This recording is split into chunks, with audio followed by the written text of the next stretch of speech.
بسم اللہ الرحمن الرحیم۔ جماعت پنجم کے اسلامیات میں آج کا جو ہمارا ٹاپک ہے وہ حضرت جلال الدین رومی رحمۃ اللہ علیہ ہے۔ حضرت جلال الدین رومی رحمۃ اللہ علیہ کا شمار اپنے دور کے اکابر علماء میں ہوتا ہے۔ آپ رحمۃ اللہ علیہ فقہ اور تصوف کے بہت بڑے عالم تھے۔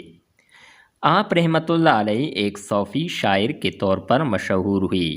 حضرت جلال الدین رومی رحمۃ اللہ علیہ 604 ہجری میں خراسان کے شہر بلخ میں پیدا ہوئی۔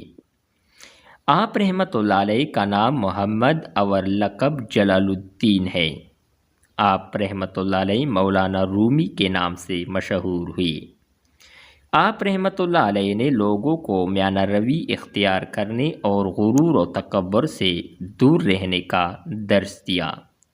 مولانا رومی رحمۃ اللہ علیہ کی مایاناز کتاب کا نام مثنوی معنوی ہے۔ آپ رحمۃ اللہ علیہ نے تقریباً 68 برس کی عمر میں 672 ہجری میں قونیہ میں وفات پائی اور وہیں پر دفن ہوئی۔